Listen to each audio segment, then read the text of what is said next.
Social media پہ ہم upload کریں گے، سارا لوگ دیکھیں گے، سارے لوگ تنقید بھی کریں گے، لیکن جب کوئی بات کرتا ہے نا تب جو میری محترم نسیمہ آنٹی میں بہت احترام کرتی ہوں، بہت زیادہ ان کا احترام کرتی ہوں، لیکن پھر بھی وہ جب کوئی بات ہوتی ہے نا تو پھر میں وہ بات کیے بنا نہیں رہ سکتی ہوں، کیونکہ مسلمان ہی وہی ہے جو ایک نیوٹرل ہو کر بات کرے. جب کوئی ایسی بات دیکھے، چاہے املاک کسی کو پسند کرتے ہو، لیکن جو بات غلط ہے وہ بات غلط ہے، اس کے لیے کہنا چاہیے. اب بس نسیمہ آنٹی رو نہیں رہی تھی، سونیا بار بار کہہ رہی تھی امی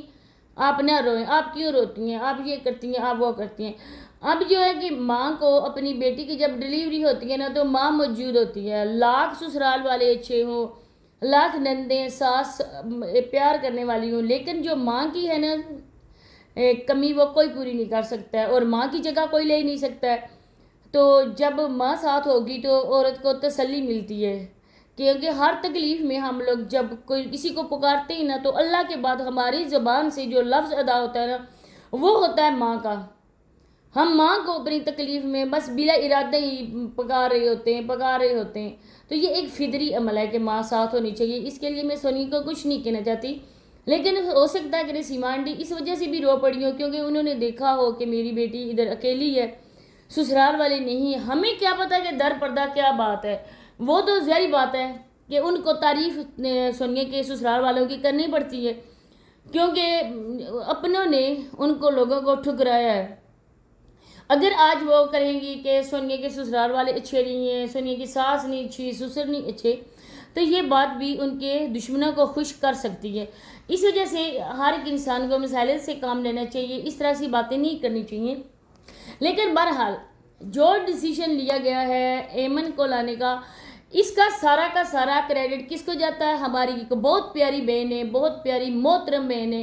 بہت اچھے خیالات والی ہیں، بہت اچھی مسلمان ہے ماشاءاللہ سے. میں اس وجہ سے نہیں کہہ رہی کہ وہ میری سبسکرائبر ہے، اللہ میرا گواہ ہے، میں جو بات کہہ رہی ہوں وہ بہت اچھی کہہ رہی ہوں، وہ کسی کے خلاف بالکل نہیں جاتی. ایف ایس سسٹر انہوں نے یہ کہا تھا، اور اس کے بعد میں نے کہا تھا کہ ایمن کو سونیا اگر اپنے گھر میں رکھ لے. ایک تو سونیا نے پہلے بھی یہ کہا تھا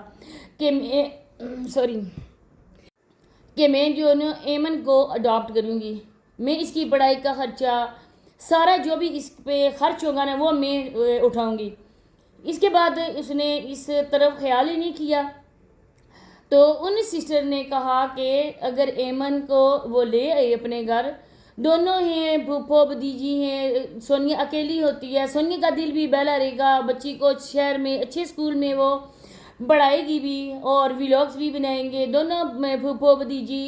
بیٹھی رہیں گی، وقت گزرنے کا پتہ بھی نہیں چلے گا، اس کو سہارا مل جائے گا اور ایمن کو بھی اچھی رہنے کی جگہ مل جائے گی.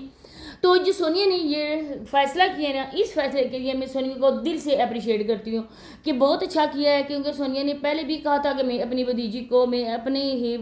لوں گی، اڈاپٹ کروں گی، اور اس کی ساری تعلیم کا، اس کی شادی کا خرچہ میں اٹھاؤں گی. اور اب اگر وہ آ جائے گی ادھر، چلو جی ولاگز کے لیے بہت زیادہ اس کو ٹینشن ہوتی ہے، وہ بھی ٹینشن ختم ہو جائے گی، اکیلے رہنے کی بھی ختم ہو جائے گی، کیونکہ ماں ظاہری بات ہے کہ یہ اس بڑے سے گھر میں اکیلی ہے.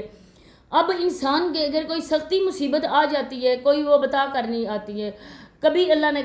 کرے یہ پریگننٹ عورت ہے، پاؤں پھسل جاتا ہے، کہیں سے گر بھی سکتی ہے، کچھ بھی ایسا ہو سکتا ہے. اللہ پاک ہر کسی کی حفاظت کرنے والا ہوتا ہے، لیکن یہ بات ہے فطری. تو سونیا نے جہاں آ کر علیحدہ گھر لے کر بہت زیادہ غلطی کی ہے، کیونکہ سونیا کو یہ 9 مہینے چلیں جی جو بھی بات ہوئی تھی نہیں ہوئی تھی، کوئی مسئلہ تھا یا کچھ بھی، سونیا نے یہ 9 مہینے اپنے سسرال والوں کے ساتھ گزارنے تھے، اپنی ساس نندوں کے ساتھ رہنا تھا، کیونکہ 100 طرح کے مسئلے مسائل ہو جاتے ہیں. اب سونیا کو یہاں پر سرف کے ساتھ کپڑے بھی واش کرنے پڑتے ہیں، اور گھر کا جو بھی صاف صفائی وہ بھی کرنی پڑتی ہے، فرش گیلا بھی ہوتا ہے، اور بھی مسئلے مسائل ہوتے ہیں، کچھ چیز ایسی اٹھانی بھی پڑ جاتی ہے. تو عورت کے لیے اس حال میں بہت زیادہ مشکل ہو جاتی ہے. تو چلیں جی، اللہ پاک نے ان کو زیارت کا موقع دیا ہے نسیمہ آنٹی کو، اللہ پاک ان کی عبادت وہاں میں جا کے قبول اللہ فرمائے اور ان کو ساری زیارتیں کرنے کی توفیق بھی عطا فرمائے. بہرحال ایک ماں ہے، اور ماں کا دل اپنی اولاد کے لیے ایک چڑیا کی طرح ہوتا ہے، تو بچوں کے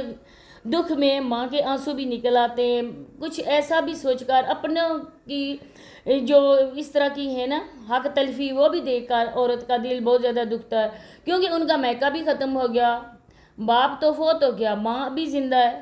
تو ان لوگوں نے جو ان کے ساتھ کیا وہ بھی ساری دنیا جانتی ہے۔ ظاہری بات ہے 100 طرح کی باتیں ہوتی ہیں، گھر کے مسئلے مسائل بھی ہوتے ہیں، نہ چاہتے ہوئے بھی آنسو نکل جاتے ہیں، لیکن میں اتنا کہتی ہوں کہ سوشل میڈیا پہ آپ رونا دھونا نہ کیا کریں، اللہ کا شکر ادا کریں، آپ کے بیٹے کا دوبارہ سے گھر بس گیا، اللہ پاک آپ کو نواز رہا ہے، دے رہا ہے، گھر بھی بن گیا ماشاءاللہ سے، اچھی حالت میں ہو آپ لوگ، دو چینل بھی چلا رہے ہو، تو یہ ناشکری آنڈی آپ نہ کیا کریں، اللہ کے گھر بھی آپ جا رہی ہیں، اس سے بڑھ کر آپ لوگوں کو اور کیا چاہیے، کیا اور چاہیے جو آپ کو نہیں مل رہا اور آپ رو رہی ہیں؟ تو میری اتنی ساری ریکویسٹ ہے آپ سے نسیمہ آنٹی، پلیز آپ اس طرح نہ کیا کریں، اس طرح اگر کریں گی تو خود آپ اپنے آپ کو ڈی گریڈ کریں گی۔ تو یہی باتیں بس شیئر کرنی تھی، انشاءاللہ ملتے ہیں نیکسٹ ویڈیو میں، تب تک کے لیے اجازت، اللہ حافظ۔